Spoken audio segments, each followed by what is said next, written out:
everybody. Welcome to the Performance Anxiety Podcast. I'm your host, Mark. And before we get started, I want to thank our sponsor, AKG, for sending us their Podcaster Essentials Kit. It comes with incredibly comfortable headphones and an amazing Lyra mic. And welcome Scarlett Sabet to the podcast. She's not a photographer, but she's on the podcast because of one. When I had photographer Scarlett Page on the show, I mentioned that I love this photo she had taken of a red-headed young woman with the sun shining in that space between her arm and her face, partially obscuring her. It's an incredible shot. She said, "That's Scarlett Sabet. She's an amazing poet. You should have her on the podcast." Well, I reached out and she agreed. We talk about so much here. Her acting and writing, and the moment she knew poetry was her calling. The influences of Jack Kerouac, Bob Dylan, and William S. Burroughs in his cut-up poetry.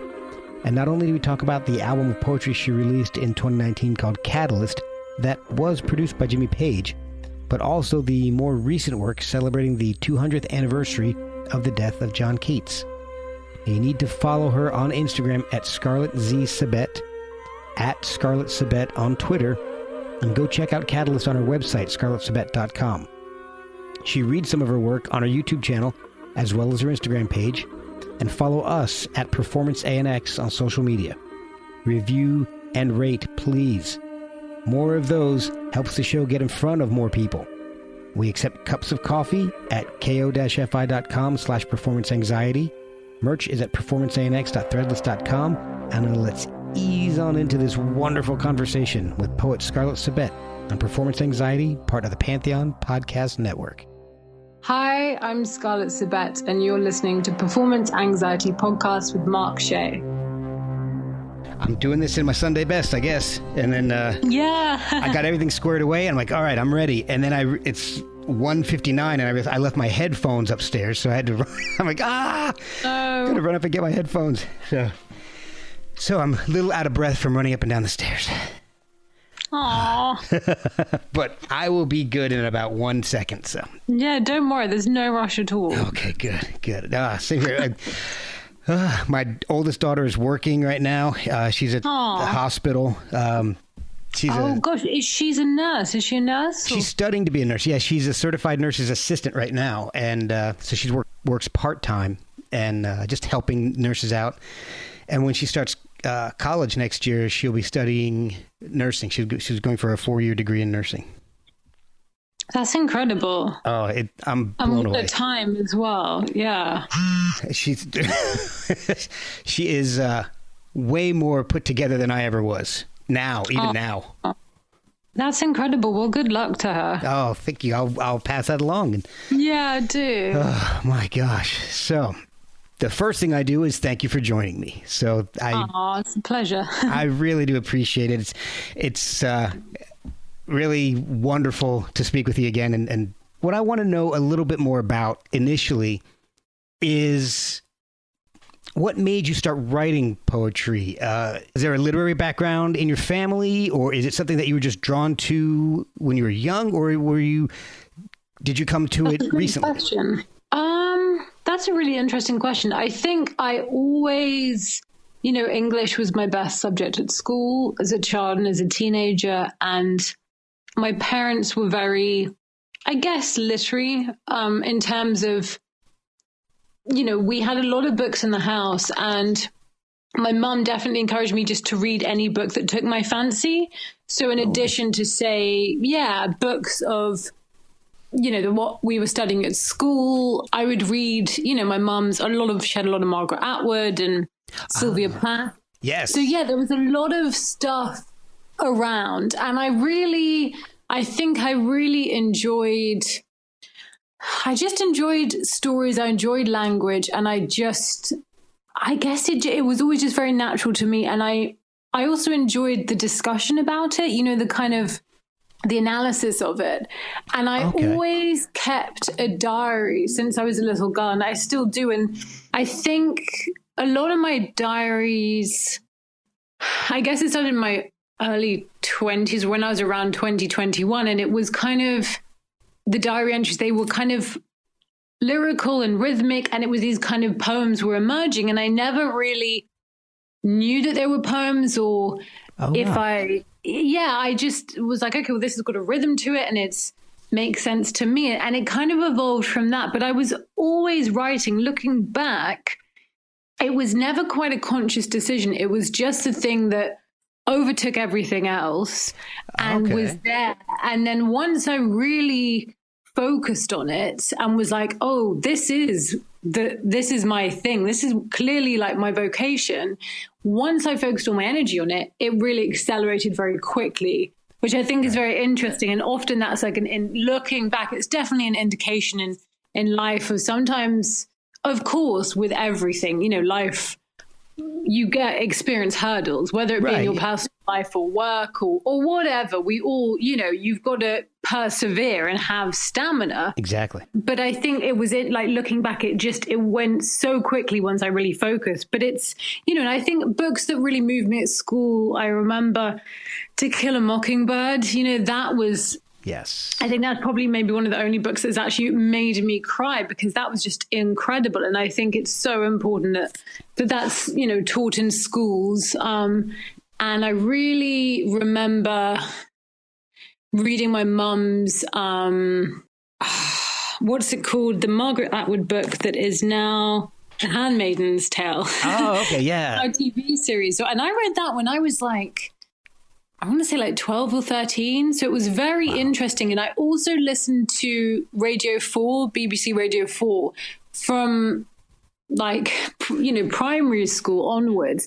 And they would have something called the book at bedtime, which would be, you know, basically, I guess is the equivalent of like a audio book now, but they were on the radio, they'd for half an hour would read the same book. Say each month they'd have an abridged version of actors reading a book. So I kind of absorbed a lot of books that way and listened to the radio a lot. And that's really even cool. now, yeah, it really is. And so I remember when I was, I guess, 16, 17, doing my A-levels at school, we were studying an Iris Murdoch book called The Bell. Okay. And I thought, God, this seems familiar. And then I realized that I'd heard it when I was much younger as a radio, you know, play. Oh, wow. Which was so interesting. And I think also I heard The Tin Drum. So it was all these things that you kind of hear in my, and it would be when I was a child and I was probably supposed to be asleep, but I would kind of listen to the radio, and then sometimes I'd fall asleep and my parents would come in and just turn the radio off, and they didn't mind because it was Radio 4. It wasn't, you know, they were like, okay, it's educational. So they didn't mind that I was up there listening to the radio. They probably just thought, kind of unusual child we've got here. I guess there are worse things children can be up late doing. But for sure. Yeah. So it was really interesting. And I also, you know, I loved music. My parents had a lot of vinyl and I loved films. So I think it was, I guess looking back, the thread was always, you know, imagination and storytelling and really with the written word and poetry. I really got so excited by the language you can use to tell a story, all the different ways. And I think when I was doing my A-levels, I got a scholarship to a school called Hertwood House in Surrey, which is really, it's a brilliant school. Okay. Emily Blunt went there, and I think Hans Zimmer, who's he does all the film scores. So they've had a lot of, it's great academically, but it's also really kind of renowned for the art. So I was lucky my parents agreed. I wanted to go there. Was that you've got to get a scholarship if you want to go. Yeah. So I will. And I did, and he let me. But my English teacher there was a lady called Louise, and she was brilliant. She really made, I think I'd studied Shakespeare before at school, but she really made it accessible, because you're always told how great Shakespeare is, but the way we were studying Antony and Cleopatra, and the way she broke it down, and it was a very small class, it was like 6, it was a mixed school, there were boys and girls, but in my English class it happened to just be all girls, and there were 6 of us. Oh wow. So we really were, you know, spoiled that we could really discuss it. Loads of time on each of the students, and it really, that was when I was like, oh my gosh, Shakespeare is amazing. And it just came alive, and she really discussed and kind of almost translated it to us in a really accessible way. Poetry. Yeah, that is so important. It was wonderful. It really is so important. And I really think in life, it can just take like one teacher or one person that believes in you. And then you're like, and that sometimes can be enough, just that one person that's like, no, you can do this. And, each week we'd write an essay about whatever topic it was. And, I was really motivated. I wanted to get an A. And we also were studying, classical poetry, the Romantics, Byron and Robert Burns and W.B. Yeats. And those are still some of my favorite poets. So I think her classes really made a deep impression on me. So I was very lucky in that respect. Now, is this the same period of time where you're studying acting? Well, that I was doing drama there as well. So I was studying drama and doing the school plays. And then it was I think it was when I was 17, because Hurtwood had this reputation of being a great kind of drama school. Well, not a drama school, but a school that had produced some great actors. And there was a lot of arts activities. So it's a great school. And I think it was when I was still there that I started talking to, I guess, the people that would then become my agents. So it was this guy, Robin, and he worked for Jilly, and they were at an agent it was previously called Ken McCready Associates, and then it became the Artist Partnership. And they represented a lot of younger artists like myself, but then they also had more established actors like Helen Mirren and Jeremy Irons and David Suchet. So they had a really interesting mix. And when I was still at school, when I was 17, Robin started sending me for some auditions and just seeing how it went. And then when I left, I did my first film like a month after I left in Germany. It was this horror film and it was really fun. And I just started, I'd be doing loads of auditions a week, and you do so many auditions and there's so many you don't get, some you do. And so that kind of progressed, and I really enjoyed it. I really found the scripts interesting. Some are obviously better than others, but also, so there was some that's like, oh, this is a bit cheesy, and or whatever. But I think the other thing was I was very lucky that Robin and Jilly were super protective over me. They were almost like, a second set of parents, and they really encouraged me. And Robin would send me for auditions, even if it was like, say, a film student that was still at film school wanted an actress for a film he was making as part of his degree. He'd put me up for stuff like that because it's the experience and it's the opportunity. Sometimes like indie projects like that, you can actually gain more experience and have more unusual scenes or different things to do, as opposed to auditioning to be someone's girlfriend or something, which, there's nothing wrong with that. But he saw the bigger picture. Yeah. Do you know what I mean? And he wanted me and, the other people he represented to develop as actors, as artists. And so while, I did some British comedy, and there's a show I'm a fan of called Peep Show, and I was in one scene of that when I was like 18, and like the clip is so funny because I look so young. It's really funny, but that was a great experience, and that was a show I loved and really made me laugh. And it was actually one of the writers on Peep Show and creators is Jesse Armstrong, who went on to do In the Thick of It, and then the American version of The Thick of It is Veep.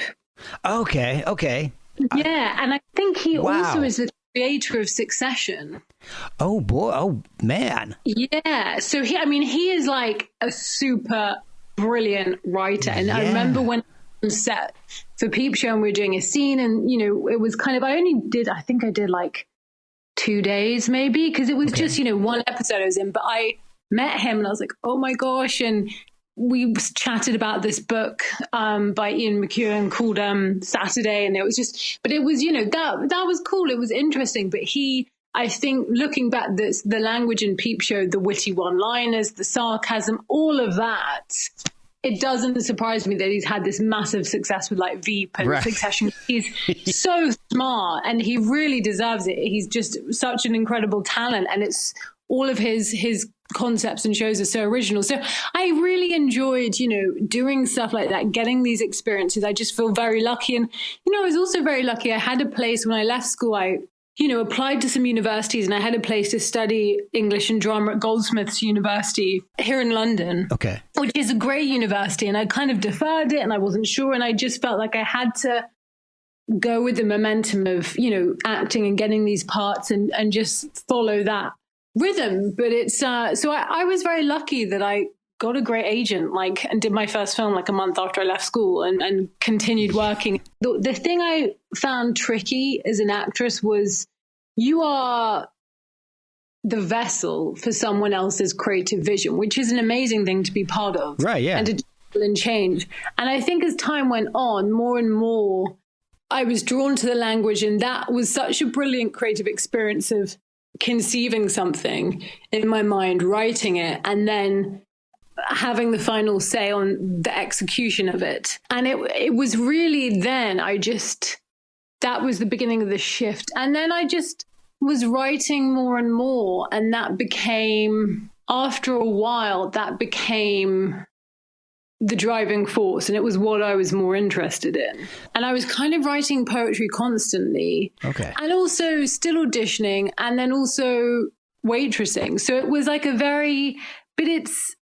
I think that kind of stimulus, it was exciting, meeting lots of people and the energy of it. And I was waitressing at a place called the Chelsea Arts Club in London, and there are a lot of artists there. It's not like so I think some members' clubs are kind of very fancy and posh, and this it was established in the Victorian times for artists. So you have to pay to be a member, and then you have to be an artist to be a member. Oh, wow. And then it's subsidized, the drinks and food is much cheaper because it was, it's a community for artists, and each month there'd be an exhibition of one of the members' work, and there'd be events. And so it was again, and I stumbled across getting a job there. So I was very lucky. I was very lucky, all these kind of things that happened, and and it was all kind of stimulating, interesting stuff. And so, it was all very interesting. And I think I was writing more and more, and I felt more and more compelled to share my work. And I was living and working in Chelsea, where the Chelsea Arts Club is. And one of my all-time favorite bookshops is the World's End Bookshop in Chelsea. Okay. And I'd hang out there a lot. I was friends with the people that ran it. And, on a Friday, before and after a shift at the Chelsea Arts Club, I'd hang out at the bookshop, see what they had, look at, because they have secondhand books and vintage rare books. And I love that. Yeah, exactly. And just the smell, and it's so relaxing being there and having a cup of tea and chatting.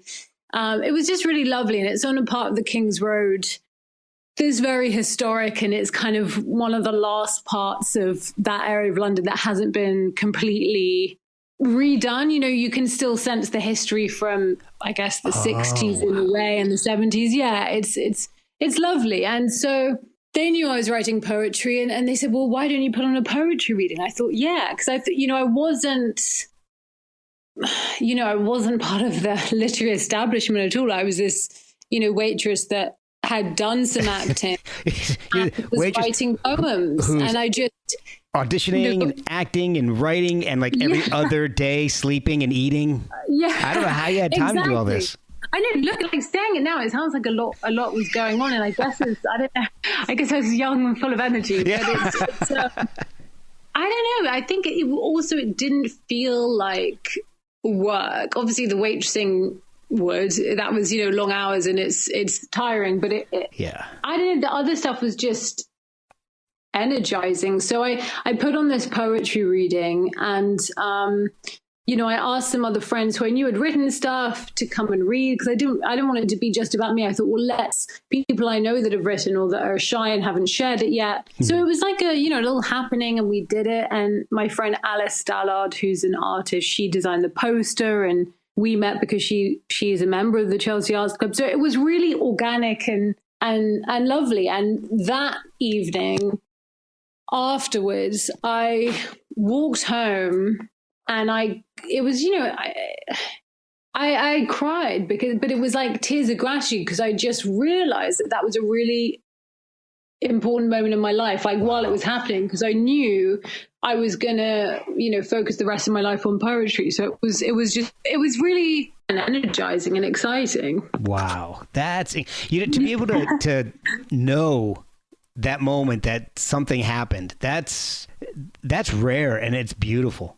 Yeah, thank you. It is. And it was just this, looking back now, and that was when I realized, okay, it's about poetry. And I think not that long after, I had a chat with my agent, and who was kind of like, you're not really interested in acting anymore, are you? So I think they got it, and they said, look, if you ever change your mind, like, come back to us, we're here for you. So it was, it was a really nice way to kind of draw a conclusion to that earlier part. And I think looking back, it was the storytelling element, I guess, that first attracted me to acting, but it was just the different side of things I wanted to explore more. That makes sense, because poetry to me is amazing, because unless you're going for the reading the epic poems, typical poem, it tells a full story in such a short period of time.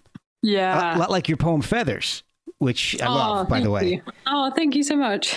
Your mouth still tastes like tears and thirst. Your touch still gets me like the very first time. Infuse these words of mine. Drip down, let it become she and him, too. Tiny breaths in her chest like birds, trapped in her ribs, like the one he gave up for her. Feathers scratch the inside of her lungs as she comes, all undone, bird-like, quivering under the vibrations of his breath. And she learned the magic of an innocence she came to crave under the palm, black and inky. Tremors learnt and the muscles transmit back, skull lit up, each more vivid than the last. Skin pale and shadowed, just telltale signs of where the blood goes. He signaled every mark beneath her eye socket. Muscles relay the tremors, and the knowledge of him is now in her bones. But it tells a full story in just a few lines, and it's, to me, it's incredible that somebody has the talent to be able to do that, because I can't do it obviously as I'm speaking, because I'm stuttering here and it's tripping on my words constantly, but to be able to be that concise and explain something so easily, it blows me away.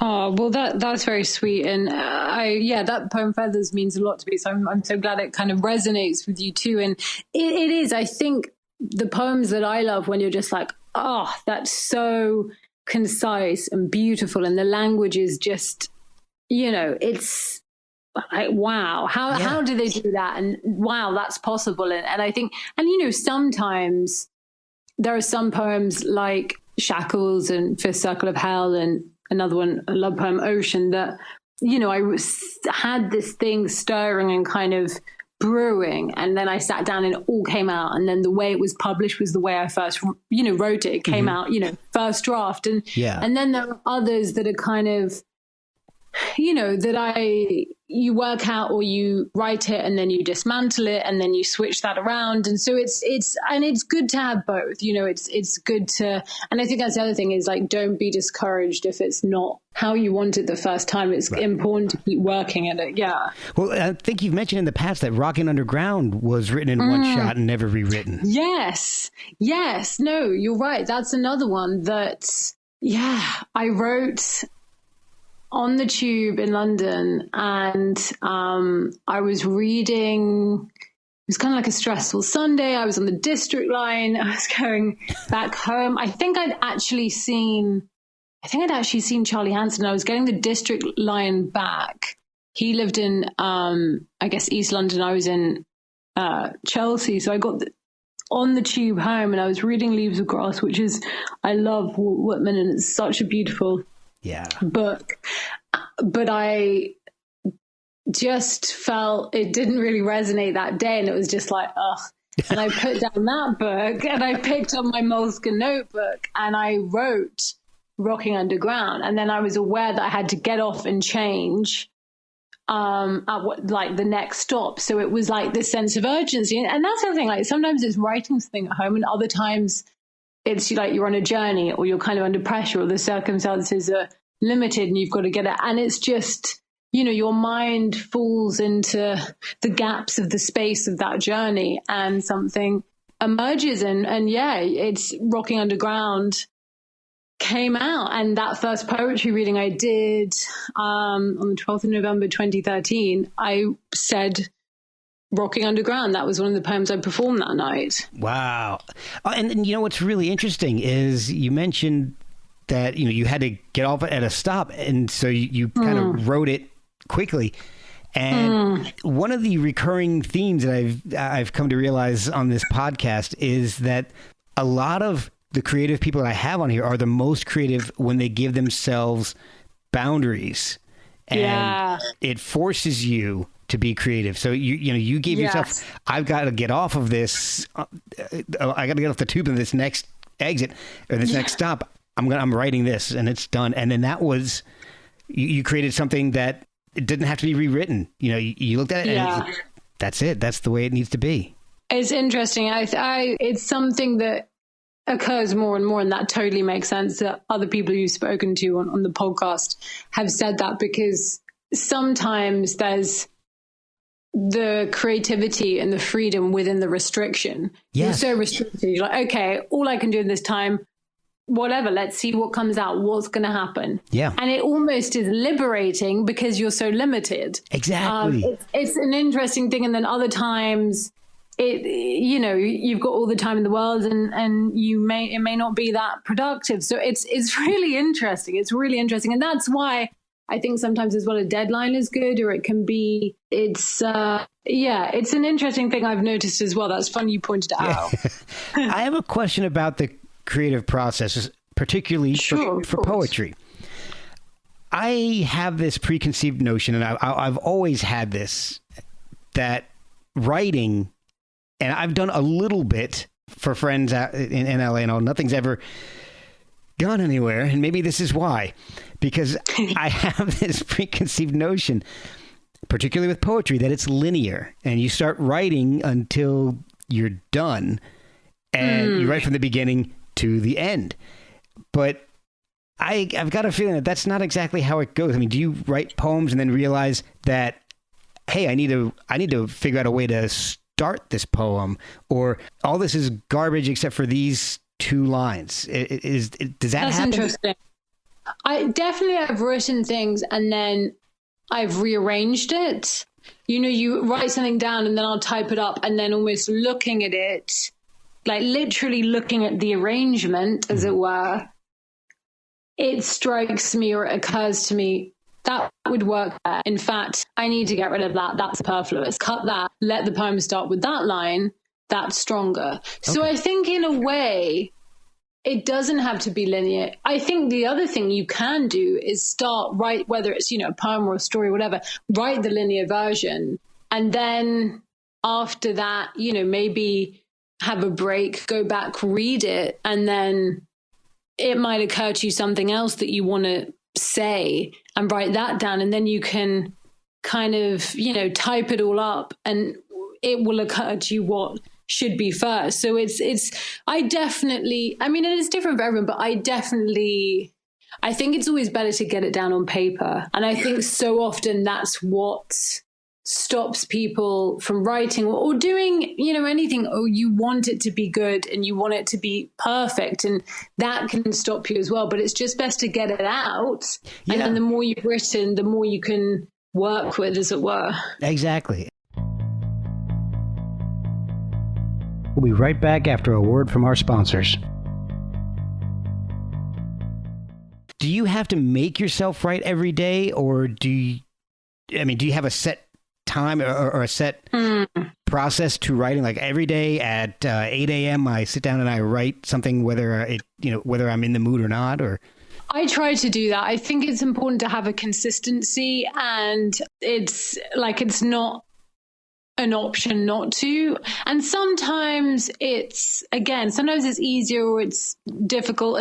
And sometimes if I'm working on something and it's not flowing, or I'm getting critical, then I will just switch and work on something else. But I really try and write every day, because I think it's just it's important to do it, and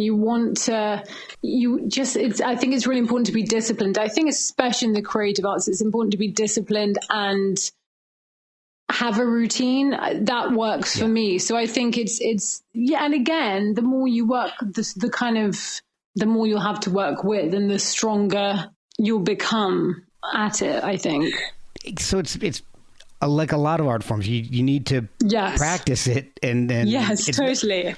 I know that was part of my problem in photography, is that I felt like I should know everything already, and I wanted it to be perfect the first time, and I got so frustrated when I would have something set up in the studio and it wasn't working. And part of the problem in school is that, you don't have your own studio. You have to check it out for a certain amount of time, and then you have to leave. And so it's a little more difficult in that situation. But my natural, I don't even know what the word is, but my natural tendency is to feel like I should know how to do stuff, even though I've never been taught it. I don't know. It's No, that makes sense. And I understand that. I've heard other people say that. And I also think doing photography, it's got to be precise, and you've got to line up. There's probably more pressure on the first draft, as it were, the first shot or the first couple of shots in a way. It can be, especially if you're doing a photojournalistic style or something like that. Gosh. But when you're in the studio, you have a little more leeway because, I got to move this light here. I got to move a scrim, move a reflector, change my exposure. And you've got time to do that. And I would just find if I couldn't get what I had in my head very quickly, I got very frustrated with myself. And I think part of that led to why I ended up leaving school without finishing and getting my degree. Oh, bless you. Oh, bless you. But you still take photographs now, don't you? Oh, yeah. I actually, when I left school, I actually got work in a studio. And amazing. Maybe it was almost freeing for you once you left school. You felt more creative, maybe. I felt it was weird because I felt very disillusioned once I got to school. And all right, so this is going to go a little weird into my background a little bit here for a second, but why not? My parents got divorced in my junior year of high school, like the summer between my junior and senior year of high school. And my mom, honestly, once she left, I didn't see her for probably 6 to 8 years. I mean, at all, not at all. And that was partially my choosing, partially her choosing. It was rough on all of us kids. And that sounds traumatic. It was. And when I got to college, I wasn't ready for it. And so what you would do is you would get an assignment and you'd have to shoot a whole bunch of film, which costs money, and then develop it, get all these prints, and then you would have critiques. So your teacher would go over your contact sheets with you and help you pick the photos. Yeah. And I had a really hard time taking criticism at that point. I was very immature. And that... Well, you were probably just really raw from everything you'd been through as well. I think so. And I think generally because of me having that natural feeling like I need to know how to do this the first time. I should know how to do this, even though I've never been taught. And coupled with the fact that my parents had just gotten divorced and I had that issue, I think all of that kind of came together and really I ended up sabotaging myself a little bit in school. But I'm actually okay with it now because I left school and for 10, 12 years or so, I was a professional photographer. Had a blast. That's incredible. Yeah, I had a blast doing it. Only stopped when I needed steady income because my wife and I decided to start a family. And sure. She had the steady income working at the bank and the insurance and all, and I was the artistic one doing stuff. And then she wanted to stay home with the kids, and I said, "I'm completely behind you on that. Let me get a job." And so I got a job with the insurance and steady paycheck, and couple of, I'd say 2 or 3 years ago, this whole time I was still taking photos for myself, the family, and nothing real formal or anything. I'm not very rarely setting up my lights and doing stuff. It's just pictures of the kids. But I really decided I wanted to get back into. The kids were getting older, and I said, I want to get back into doing stuff. And through doing this podcast, I've become friendly with some musicians. They come on and we stay in touch and we chat, and they come to the area, and I'll either get in contact with them to find out where they're playing, or they'll get in touch with me, and I'll go and take pictures at whatever concert they're doing. And I've been getting back into that, and then the pandemic hit and put a hold on that until it opened up. But that's incredible. And that's amazing. That I think the other thing is that so often, creative types, we are sensitive, and often the kind of academic system, I think it's good to be disciplined and rise to a challenge, and you've got to be tough on yourself sometimes, but sometimes the structure and the limitations of, say, an academic system, it's so rigid, and it just might not kind of flow the same way, especially if you've been through trauma like you had. That makes total sense that you weren't feeling your most creative and open and down to discussing and debating. And I honestly, it sounds like what you did was the healthiest, because I think there are times in life where, and there's sometimes stressful things or things that happen. I will write about them, but I won't write a poem. Do you know what I mean? It's more like a diary entry, or more just writing to get it out, because I think there are things that happen that I will be reflected in my work and I will write poems about, but it's not there's a separation. Do you know what I mean? And I think it sounds like what you did was really healthy, because you took the time to step back, and then you were able to reapproach and have, 13 years as a photographer is incredible. And to have a really long, fruitful career, and then segue and shift and then get back into it naturally. It's obviously just something within you. And I think that's really important as well. I think so often it's important to pause and listen. If it's not flowing, if it's not coming out, then it's okay to take a break and, take care of yourself in other ways that you might need. I think that's really healthy as well, because I think also it's so easy to put pressure on yourself, and then that in turn can create more pressure, and it's, a never ending thing. It does become a catch-22, and it's just totally. And it's funny because I look back at when my wife decided she wanted to stay home with the kids, and that happened at just the perfect time, because I was really burnt on what I was doing. I was living I was living in a really rural area. I couldn't do my creative stuff that I wanted to do. I was having to shoot weddings and things like that, and I always hated doing that. But go back a little farther, and I look back at the photos from the time that I left school, because I ended up getting into a really unhealthy relationship at that point, and I just look back at those photos, and they're dark. Oh wow! Interesting. Oh gosh, I look back at them. I've gotten rid of a bunch of them. I'm like, nobody needs to see these. So I don't ever want to see these. Oh bless you! Oh bless you! That's so funny. I love that. Nobody needs to see these. No, they don't. Not even me ever again. So, but all right. So, do you ever feel completely satisfied with your work? Going back, that's a great question. You've had published work since 2014. I mean, I skipped that. I skipped that bit. I'm glad you've told me how to pronounce some of these, because I know I would mispronounce them. But there's Rocking Underground, Lock and the Key, Zoré, and Camille. Camille, okay. That's it. Yeah. Do you ever look back on those and want to rewrite any of that material? That's a really interesting question. Not really. I think I look at them. Some, like The Fifth Circle of Hell, I'm really proud of that poem. The same with kind of Ocean. And those are both ones that came out in one sitting. And it was kind of like, it was like I was channeling. I wanted to say something, and it came out. And that experience, the experience of writing those, especially Fifth Circle of Hell, I can remember it so clearly. And it was so visceral. It was so exciting. And it was like a hot summer's day.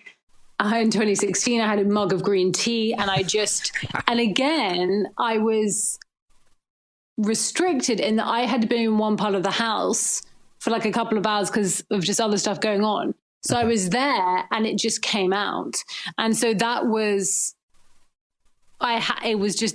really exciting. So, those poems I love, and I look back at them and I just think it's so cool that I had that experience of writing them in that way. And each time at a poetry reading, when I read them, it's invigorating, and it's like the excitement of saying it aloud. And again, when you say something in front of an audience for the first time, that again, it's sharing it and saying it. It's breathing life into it. It's existing again in front of a room of new people, and they're hearing it for the first time. So it's like rebirthing it. It's amazing. It's so, it's like, I just feel like the luckiest girl in the world that I get to do this. But I know what you mean. Like, and there's other stuff that I look at and you think, well, that's of its time. So it wouldn't be that I'd necessarily rewrite it. I've never thought like, oh, I'd do that differently. Because I think what I do, if I've published something and put it out, or, put it in, say, one of my collections or shared it on social media, at that point, I am happy with it. And you can share something and someone can say, oh my God, I love that. I so get that. Yeah. That really resonates. And then other people will be like, what? I didn't get that. Well, that's rubbish. What the hell? Yeah. But it doesn't matter, because if I've put it out and I believe in it, then the subsequent reaction somewhere down the line on, whether it's social media or something that they're just like, meh, or they don't get that one, but they get something else, it doesn't matter. And I think what's so important is because you are putting yourself out there when you're creating anything, and it's your work, it's your job, it's what you love, it's this vocation that you really, the idealism of it. And clearly you get that as well, that you started to feel compromised in having to do all these, all these wedding photo shoots. It's not why you got into photography and became a photographer. And it's, I think I'm very idealistic in, my personal life and also in my work. So I've got to be proud of it. Even if someone else doesn't like it, at the point where I've shared it or published it, I'd stand behind it. Right. And, there are ones that, like poems like Fifth Circle of Hell, that I will kind of always perform. And then there are other poems that I perform, say, that year, or for like the 6 months of those poetry readings in that year when that book came out. And then I kind of move into a different phase or a different cycle of poems. Like it's there are some that are more of their time to me personally. And then equally, because I put out, Rocking Underground, I self-published, 4 books, Rocking Underground in 2014, and then The Lock and the Key in 2016, and then Zoré in 2018, and Camille in 2019. So they're also their own little time capsules. So they're all like photographs. Yeah, exactly. So they're of their time. So you wouldn't, I guess you really wouldn't want to change them, because that was what you were thinking and feeling and doing at that time. Yeah, totally. Then there's Catalyst. Now, Catalyst is... Yeah, let's talk about Catalyst. Okay, so that's another, 2019 release. And that came out, 10th of October 2019. That is fascinating to me for so many reasons. Yeah. Where should we begin? Exactly. And maybe that's how we begin. How did that begin? Was that written? It came out as an album. Yeah. So it's Catalyst is a spoken word album that I released with Jimmy Page. Yeah. The brilliant artist, producer, creator, guitarist. And the man who started my obsession with music. I'll be 100% honest with you. Oh, that's wonderful. I'll tell him that. That's so sweet. He's the best. I mean, he just is, undeniably. And we were friends. We knew each other. We had some mutual friends, and we lived in the same part of London, the kind of Chelsea, Kensington area. Okay. And we both went to the same bookshop, the World's End bookshop, and we'd met, we had a couple of mutual friends, and we'd met a bunch of times, and he came to that poetry reading, my first poetry reading, and he afterwards, I remember he just said, "Your words cut like a knife." And I said, "Gosh, thank you." And it was such a pivotal night for me, in terms of, I knew poetry is what I was supposed to be doing and dedicating my life to it. And then obviously now I know that obviously in some ways it was a very pivotal night in terms of Jimmy seeing me as a poet. And then I was writing, and, after that point, we became closer friends, and he'd always ask me how my writing was going. And then the next summer, so I guess the end of summer 2014 was when our romantic relationship started. And I'd been speaking to this publisher, and I kind of had mentioned to him, I said, look, I don't know, what do you think about this guy and what he's saying? And Jimmy was like, he was like, I wouldn't do it. He said, I wouldn't. He said, I think you should self-publish. So he was the one that told me to self-publish my collections. That's the guy you need to have tell you that, because that's... Yeah, totally. And so I was like, if you think I should, then I will. And I think that is the thing. Creatively, I always defer to his opinion. And if he likes a poem, if he thinks it should go in, then I trust his opinion, and I'll just I'll always take his suggestions, because he's the artist I respect the most, apart from being obviously the man I love. His vision is unparalleled, really. So he suggested I put out that first book, and I set up my website, and it was, it's a slower burn when you self-publish. And I'm sure. I think it's changed now, but even then in 2014, some people was still slightly snobbish. I think that's lessened now, but at the time some people were. But it doesn't matter now, and it doesn't negate the work. But at that time, when Rocking Underground came out in 2014, and that came out, a year after my first poetry reading, and at that time Jimmy said, we should do something together one day. We should do a poetry album together. And I thought that was a very interesting idea that he would suggest that. Yeah. And he's got his own connection with poetry and the arts. And, obviously he's this incredible musician and music lover, but he's got a great passion for literature and architecture and, everything. So it was something he always wanted to do, and he wanted it to be subversive, and he wanted it to be at the right time. And, and I remember after I did City Lights, I read at City Lights Bookshop in San Francisco, which was like a dream come true. And I remember afterwards he was like, well, you can do anything now. Yeah. And it was kind of, it was like 2018, we went to the Caribbean for Christmas, which was a lovely treat. And that was, Jimmy brought kind of a cassette tape with him, and we started experimenting and doing the guiding track. And actually that's when we did Rocking Underground. So actually, oh wow, Catalyst, the album, opens with Rocking Underground, because that was the first. It's a significant poem. It's the name of my first book, and it was the first poem Jimmy heard me say. And it just made sense. So I recorded it on this cassette tape in the Caribbean over Christmas 2018. And Jimmy really liked the sound of it, the vibe of it. It kind of took on its own character, almost like an Orwellian atmosphere. And that version is what is on, I don't know how, but he transferred it, and that's what's on the album, is that actual first experimentation. Oh, wow. That was incredible. Yeah. A city rat dressed in black, worn down underground, trying to block out the pain, the thoughts that make you go insane, that crawl inside your brain when you weren't looking, distracted by hunger and fame, and the simplicity of your day-to-day pain, until you wake up, look in the mirror, realize you're not the same. You keep separating your brain, but you try to assimilate, continue to be the same in your own unique way. Jump on the great city train, give up your seat, get on your knees and exclaim, all hail, king of all things the same. Sit back down, sit yourself back down, put your brain back down, back to sleep, hush your sound, because your talk's too loud for things above ground.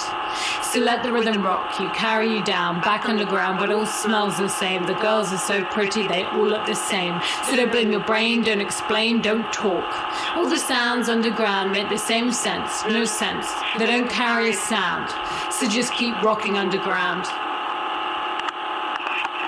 And it's just, we recorded Catalyst at home at Tower House, which was great because it was, you're comfortable at home. And again, it was just fascinating working with Jimmy. Obviously, we're together in a relationship, and prior to that, we were good friends. So we're very comfortable with each other and understand each other. And I think the collaboration, our emotional connection, it lends itself to a fruitful artistic collaboration. And that's a big question I had for you. Yeah.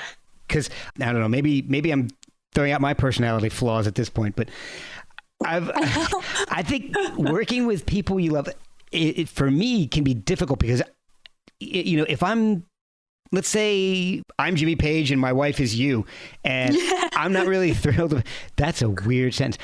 If I'm not really thrilled with the take she made, it would be so hard for me to say, all right, that's not really do it again, or let's do something different. That's not what we're looking for. Was that really difficult? Interesting. Or did that happen very often? I think no, really. I think by the time we did it, because I'd known that we did the Rocking Underground like Christmas 2018. And then when we actually recorded the rest of it, it was it was the week starting May 13th, 2019. Okay. And so by that point, he first mentioned that we should do something like this together kind of November 2014. So it was years later. And I think I'd also just done so many poetry readings. So I approached the recordings like a poetry reading. And I was very primed and very ready and had this adrenaline. And it just felt like a natural progression for me in terms of my work, and then for us together in this collaboration. And I think he was so energetic about it. And the other thing is, I guess for kind of listeners that haven't listened to Catalyst yet, it's a poetry album, but there's no musical instruments. And this was the whole thing. Jimmy said, I want to do this poetry album. I want to do it really different. And I want to make this sonic landscape out of your voice and your poems, but without music.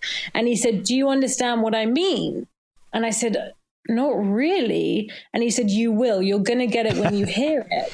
I think, obviously in making Catalyst, when he said he wanted to make this sonic landscape without musical instruments, but its own kind of, I think what we did was we created like this new language in the poems and new music. And I didn't understand what he meant when he explained it, but I think I just had implicit trust in him. So I was, in a way, I was just willing to try anything. And some things come to the fore when I recorded Cut Up. Yes. When I record that, or not when I record that, when I perform that poem at a poetry reading, it becomes, it's an impassioned performance. Yes, for sure. And the first take I did of that, I did it like I would at a poetry reading. And then it kind of occurred to me, this is a different format. It's a record. And I did it. I changed it. I went back and I said, I want to do it differently. And I did it very controlled, just saying it in a much more controlled, different, slower, quieter way. But then with the kind of the production Jimmy did, it made it this kind of almost kind of sinister track on the record. So I think it's some things as you're going about the process of recording, you get these instincts and like, actually, let's try it like this. But there was never really a point where, I don't know, I think that's the other thing. We were just on the same wavelength, and I was just ready and willing and just so excited. And he was so impassioned. And I think that was the key and the gift, is that, obviously our closeness personally, and then just my faith in him, my implicit faith in him as a producer and as an artist was incredible. And it was an amazing experience. Probably the person I'm closest to, having, lived together for years, and the man I love, but to see him in this different role. And in the linear notes of the album, I say it was like meeting each other again, but with our intense shared history, because I hadn't been in a studio with him before where he was producer. So that was an amazing gift and joy to see him in this, in one of his most natural roles really as producer. So it was an amazing experience, and it was honestly one of the best creative weeks of my life, and it was just so energizing. It was so exciting, and it was also, it was spring, so it's when everything's coming alive and the days are getting longer and lighter and warmer, and it was really exciting, and we kept it a secret. We just didn't. The day we announced it was the day we released it, and we did an interview with Interview magazine, which is still available online, just talking about it, because this was the other thing that we felt we wanted people to judge the work for themselves. And so we just put everything out on the same day. If we'd announced it and then it would come out months later, people would have their own ideas or preconceptions about what it was or what it would be. It was just easier to just give it to them. and having Jimmy's name on it, no matter what you tell anybody, they're expecting to hear some kind of Jimmy Page guitar somewhere. Totally. And if they don't, then they're gonna be. Where is it? Yeah, exactly. Where's Jimmy on this? I thought so.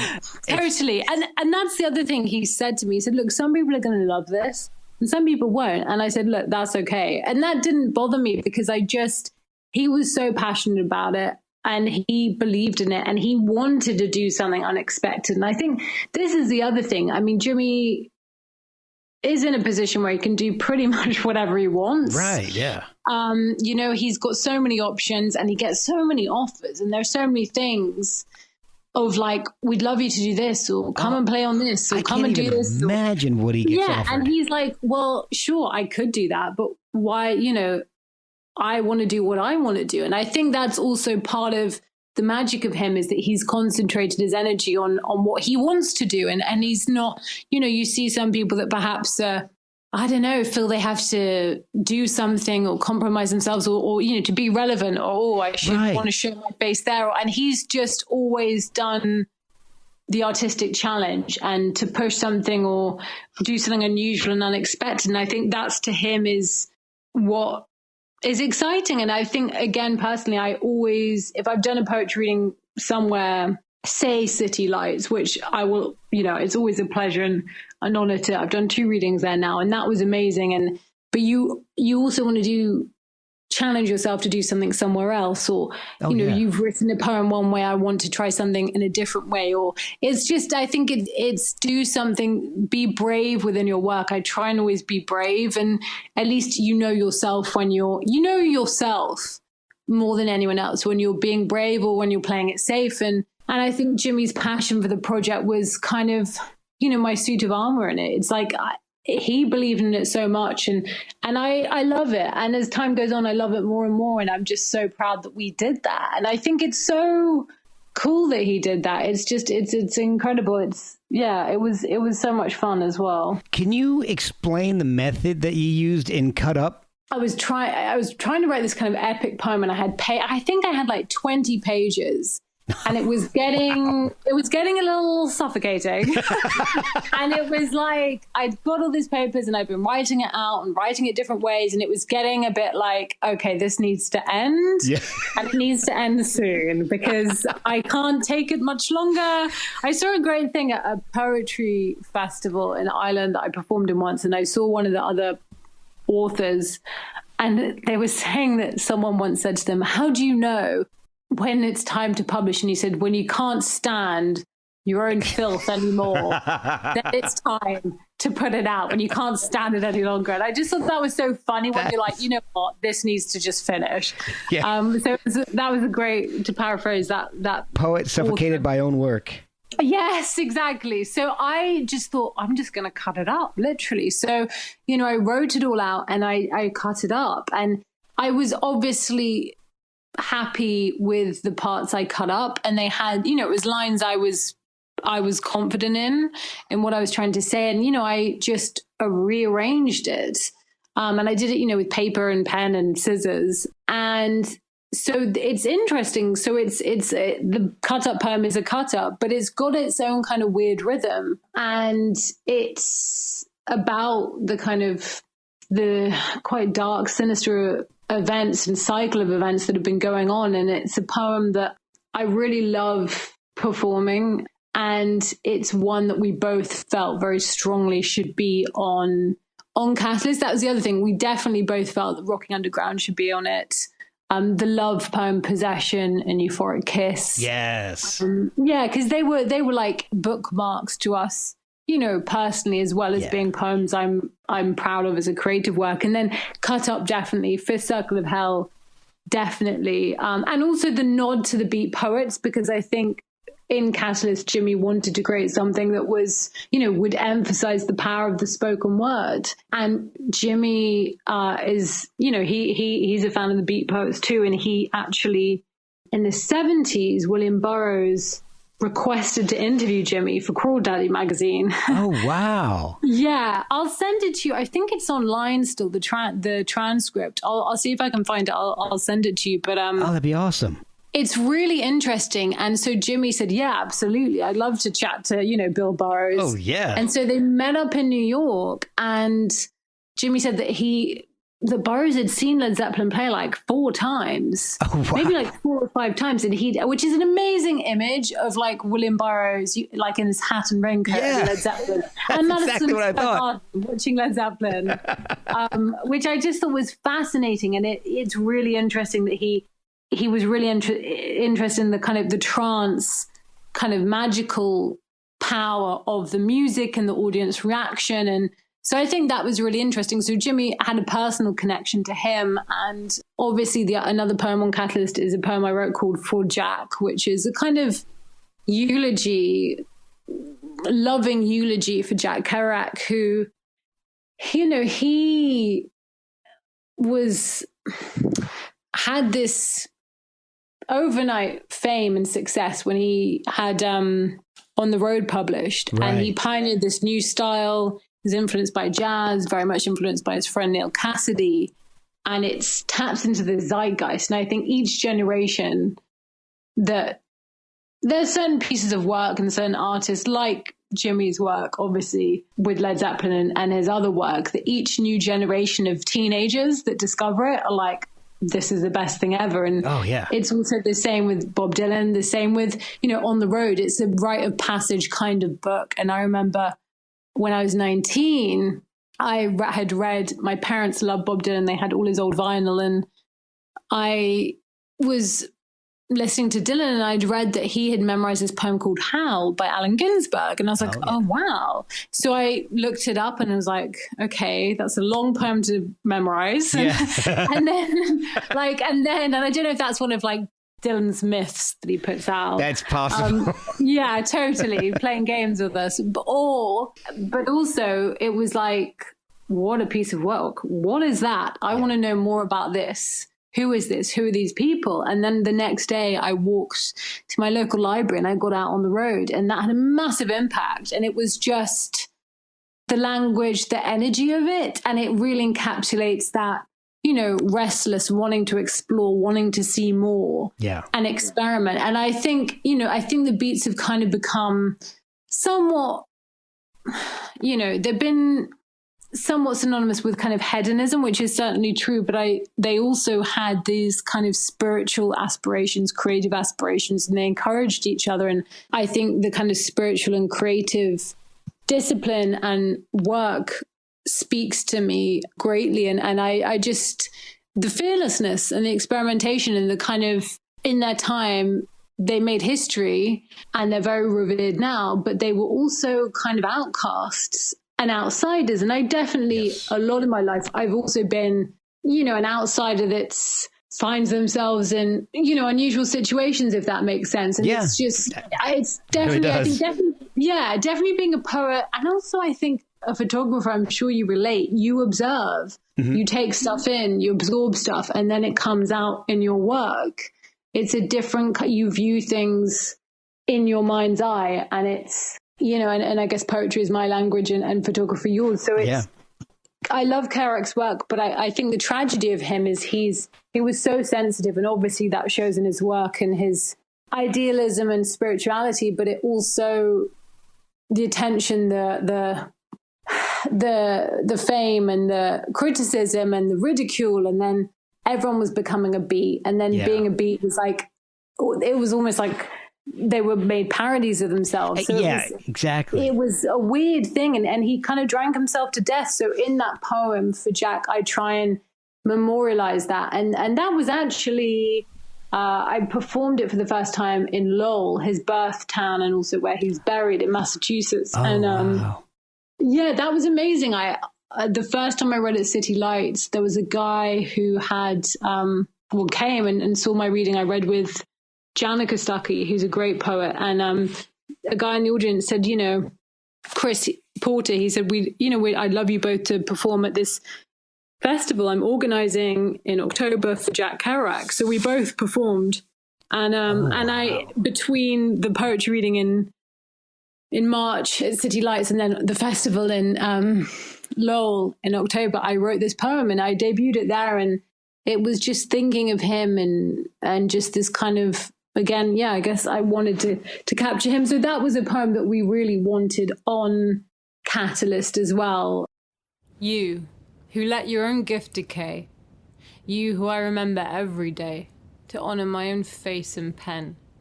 You, whose face I saw reflected in my grandfather's Catholic forefathers. You, who flinched unbearable under scrutiny, who tried to exist as lightly as possible, through your own desecration, crucifixion, mortification. Whose tears and fears were exasperated by the ocean. You, who uncomfortable in applause put down your own book. You, who destroyed your beauty with hops and yeast, smeared the... Bless Jack. Well, it's funny, bringing up the Beat Poets... Howl actually inspired one of my favorite albums, Black Rebel Motorcycle Club's Howl. I don't know that. Oh, wow. Yeah, you should check it out. It came out, I want to say 2003, 2004. And it was a big shift for the band because they were little on the heavier side, like the psychedelic shoegaze side. And this a lot more acoustic work. And wow. It's a really... I loved the band's first album. Their second album, I wasn't really too... Wasn't your favorite? Yeah. And in fact, to this day, it's still my least favorite album of theirs. But Howl was their third album, and they kind of realized that they were on a path of self-destruction, and they couldn't keep doing the same stuff. And so they just... Oh, wow. Yeah, they just stripped it all down and said, we're going to do this album the way we want to do it. And if nobody buys it, at least we did it our way, and we ended our career our way. And wow, good to them. They're still playing. They've actually become good friends of mine, and it's just because of the podcast, yay! But that's so cool. Oh, they're an amazing band. In fact, their last two albums are possibly my favorite albums that they've ever done. That's amazing. So speaking of things being of influences and maybe more inspiration is the right word.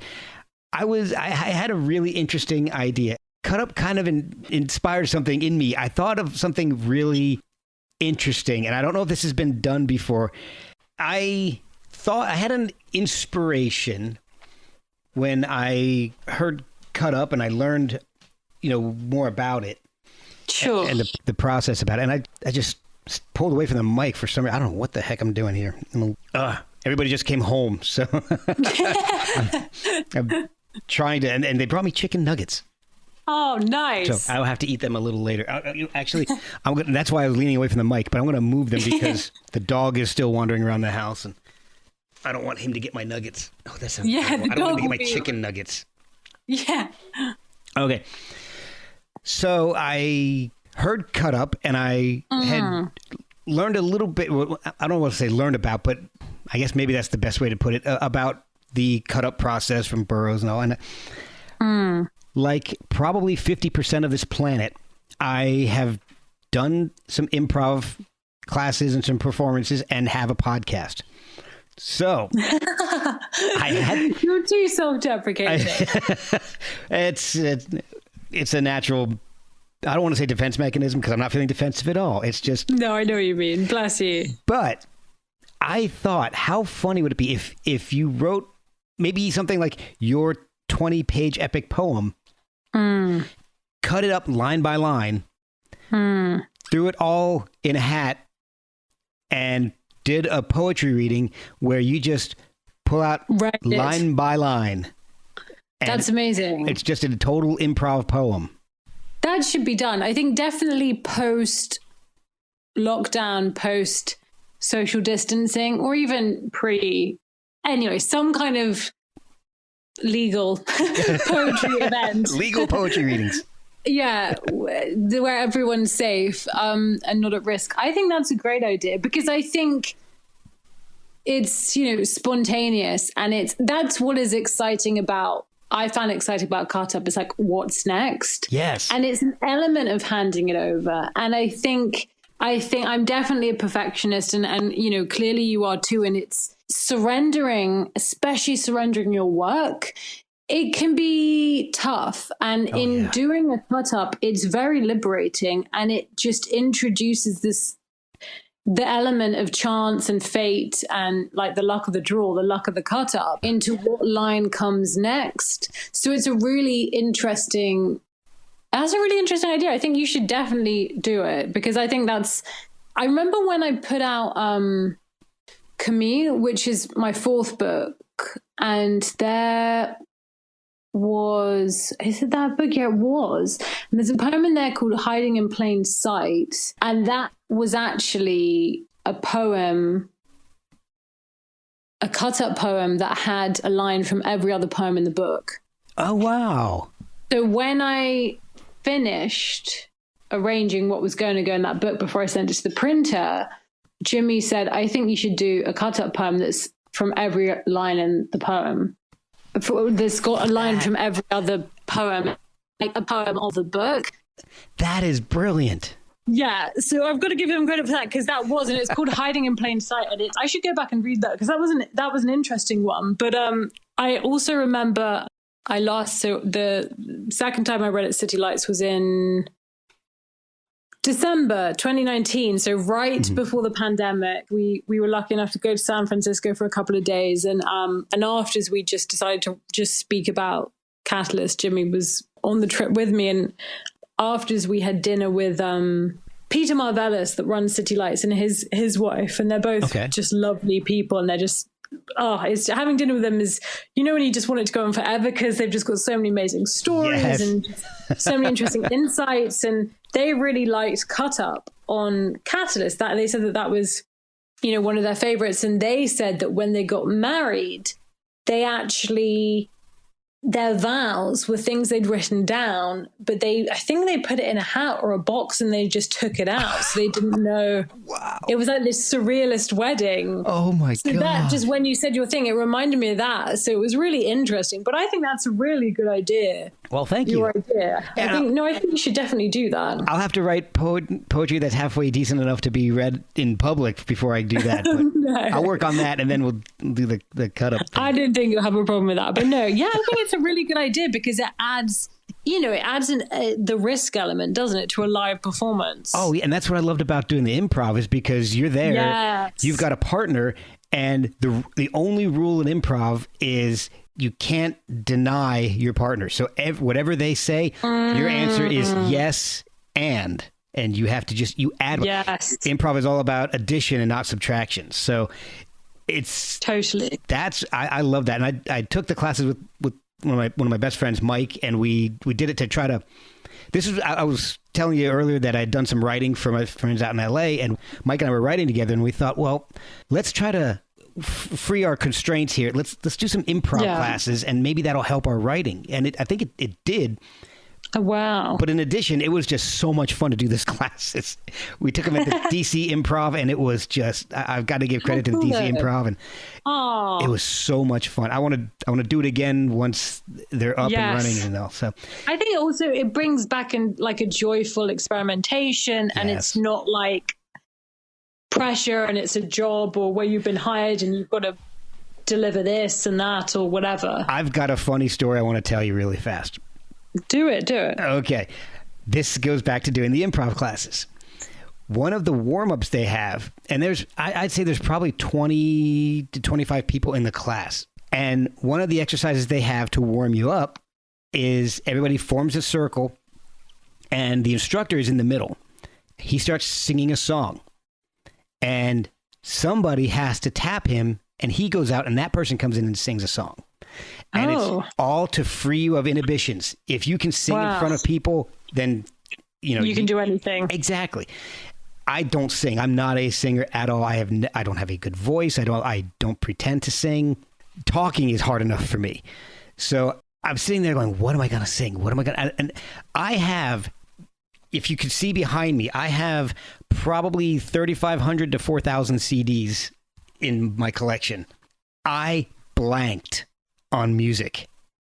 Oh, I couldn't think of a single song at all. I'm like, oh, because the point is you're trying to also get the people to sing with you, and then they come in and they tap you, and they carry on the song. Yeah, I mean, they can even change it up, but you're singing and you want people to join in with you. So I'm like, most of my stuff is like really weird, obscure stuff, you know, and I'm like, people aren't going to know Super Furry Animals songs, you know. So I'm sitting there, and it's coming down to like me and like two other people, and I'm like, shit, I gotta do that. I'm just gonna jump in, and whatever comes into my head, I'm gonna sing. So I jumped in, I tapped whoever was there, they got out, and I just started singing "Stairway to Heaven" because I couldn't think of anything else. And and the only person who said, the instructor came right in, and he just started singing with me, and I was just like, thank God. Like, I picked the one song. Thank God there's another Led Zeppelin here. Exactly. And I'm like, it's a song that somebody knows, and it's the only song that came into my head, and I'm like, oh, thank you guys. So I made a vow, the next time they did that, I was just going to sing Happy Birthday. So that's I'm like, everybody knows Happy Birthday. I can sing that, and nobody's done it yet. So, because that was the other thing, is you couldn't sing the same song somebody else had done when you got in. So I'm like, all right. So that was my go-to. And every class, they wouldn't do it. They very rarely did the same exercise more than once, except for like two very basic ones to get you warmed up. But once they got into that kind of stuff, very rarely did they do the same ones twice. But I'm sitting there in my mind, that's my biggest fear, is singing in front of people. So I'm like, all right, I'm going to be prepared for that. And I'm going to pick up. I sang the hardest song I could think of to sing for some reason. So I'm going to try to think of something basic next time. But yeah, that you really like set yourself up for a challenge there. Oh yeah. So I'm like, thank God for Led Zeppelin, because I would have been screwed in improv class 35 years after that song came out. All right, so I've kept you for quite a while here, and I just want to ask you about the 200th anniversary of John Keats' death. Yeah. You wrote a poem, and they did some really wild CGI stuff with that. How did you get involved with that? Thank you. Yeah, no, that was so it was through I guess my agent. They said that I had been asked to take part in this anniversary, this 2-year project. It's a 2-year collaboration, which is a collaborative project between the Institute of Digital Archaeology, Sir Ivor Roberts, and the Keats and Shelley Memorial Association, and also the artist Dan Baldwin, and then the British Poet Laureate Simon Armitage and myself. So that was amazing to be asked to do that. And what is interesting, obviously the past year we've been in lockdown and haven't been doing poetry readings. And so I've been doing, poems that I've been posting on Instagram and just doing different things, like talking to you. I think connecting with other artists in a different way, it's kind of forced me to think outside the box of how can I challenge myself within my work and do different things. So doing the videos on Instagram, that was great to be able to connect. And it's not something that I'd done before. I never would post videos of my poem on Instagram. I would just do, I'd occasionally post a poem, like the written poem. Right. And then I'd do poetry readings and, post about the poetry readings that were coming up. But I'd never posted a video before, which kind of seems mad now. So I really enjoyed that and that connection. And I was, I think that's one of the things of like social media and technology, the kind of community aspect to it for artists can be really beautiful, and we can all find each other. And I'd also wrote an essay about the Holy Communion, the poetry reading at the Royal Albert Hall in 1965. That Jimmy attended, where Adrian Mitchell and Allen Ginsberg performed. And I just felt like it was a very important cultural event in the 60s that perhaps isn't as known as it should be. And obviously, the literary heritage of it. So it's something I'd always thought about, and I was able to write about my love of the beat poets in it. And that's That's online. It was published by the London Magazine, which is London's oldest literary journal, and that's still online. So that was really enjoyable to do, to write an essay about, the beats and this incredible poetry reading. And some of the organizers of this Keats and Shelley project had seen my videos on Instagram and had read that essay. And it was through that they're like, we'd love you to be a part of this. Oh, wow. Which is so crazy. And I said, yes, absolutely. So it's really exciting to be involved in this 2-year project and to be working with the poet laureate Simon Armitage, who I've always been a great fan of. And the first event was a webinar that was hosted by Magdalen College Oxford. And that was when Simon and I debuted the first poems we wrote for the project. And it was on the day of John Keats's death. And what was really interesting when I was writing that poem, and speaking of, deadlines as we were earlier, that was kind of the day of his death, and that webinar, I wanted to debut this poem. And so that was really fun. Obviously in lockdown, the routine, everything's been so different, especially during the winter here in the UK. It's like the sun starts to set at 3:30. Oh boy. And it's dark by 4, and then at 8:00, it's been dark for 4 hours. And it's like, is it time to go to bed? What am I doing? It's like, it was a very dark, and then we were all in lockdown. So it was an extreme winter. And as I was writing this poem and reading about John Keats, he was living in a very tumultuous political time. There were riots in the UK. There were revolutions in Europe, and the Civil War was starting in America. Yeah. And there was this tuberculosis that everyone was living with for years, and his father died very suddenly in a horse accident, and then his mother and his brother died of tuberculosis, and then he died of tuberculosis when he was 25. And which is crazy that he has written so much and contributed so much, and when he died, he really felt like he had made no impact on the world.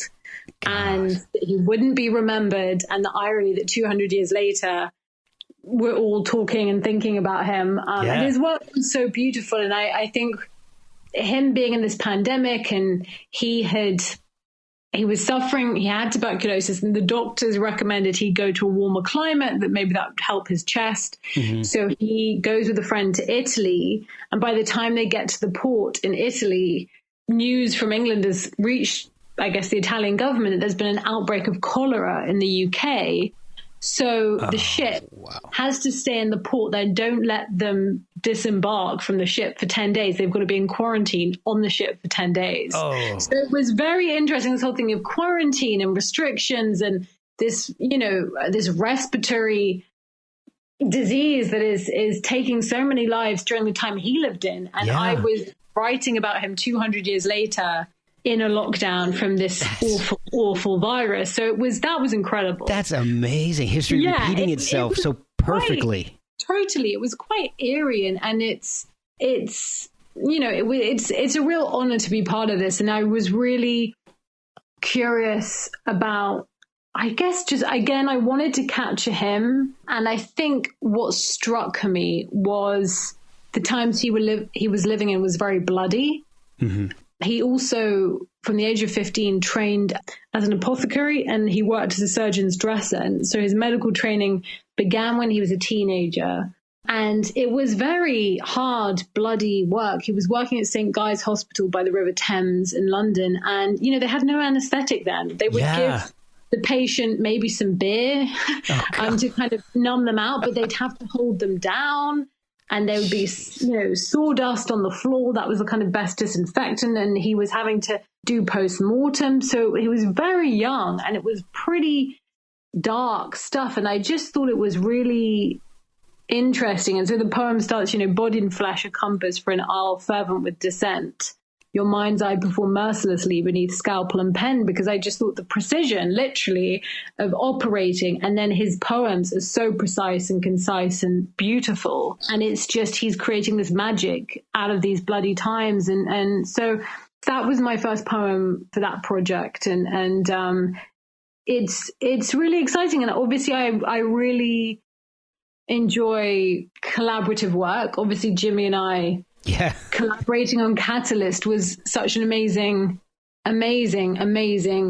creative adventure to embark on with him, and to also now be working on the Keats and Shelley bicentennial. And Dan Baldwin, the sculptor, he's going to be creating a piece of work inspired by mine and Simon's poem. So it's like another interdisciplinary collaboration across different disciplines. So that's really exciting. So he's working on that, and we're hoping to, when restrictions ease, we're hoping to be able to do some poetry readings maybe this autumn, and we'll be doing stuff into next year, because then this 23rd of February was the 200th anniversary of Keats's death, and then next year is the 200th anniversary of Shelley's death. So they were young men that lived in these very difficult times and really left their mark, which was incredible. And of course, with two of my collections of poetry, Zoray and Camille, and then Catalyst, the album, all three of those, the cover photographs, the photography work was done with Scarlett Page, who I know you interviewed for the podcast. Yes, that was a blast. Yeah, I loved that, and I just she had a great time chatting with you, so I knew it would be fun to talk to you, and I loved listening to that podcast you did with her. And, thank you. Yeah, it was really fun, and I love working with her again. I think it's she's so warm and lovely and so talented, and talented. She really, she's had an amazing career, and like for 30 years has just the output, and she's the hardest worker, and the images we've created each time, it's been, she's just caught stuff. And the cover of Camille, we'd started off inside, and she said, let's go outside. And I think it was winter when we were shooting, and the light was just right, and I was kind of backlit, and she just got this image of me. And it was kind of, again, like surrendering and letting go. I was just free. I wasn't going in with expectations of what I wanted. And just through, kind of following her direction, she captured these images, and it was a great image for the book. And then Catalyst, obviously we recorded it. Tower House and Scarlett came, and we didn't tell anyone we were making Catalyst. It was a complete secret. But we told Scarlett, because obviously I was like, can you come? I want to take photos for a project. And she came, she's like, okay, what's going on? And so we told her, and she was like, aha, okay, I thought you guys were up to something. That's funny. Yeah, so we had a fun day. Again, it was, working with Jimmy and working with Scarlett, it was great to, work with family and to take the pictures at Tower House where we recorded it. And Tower House was the kind of other element to the album. It was an important character in it. And in the album sleeve, in the artwork, we included a illustration of Tower House from the Victorian times I just was important to have in there. So it was really great. So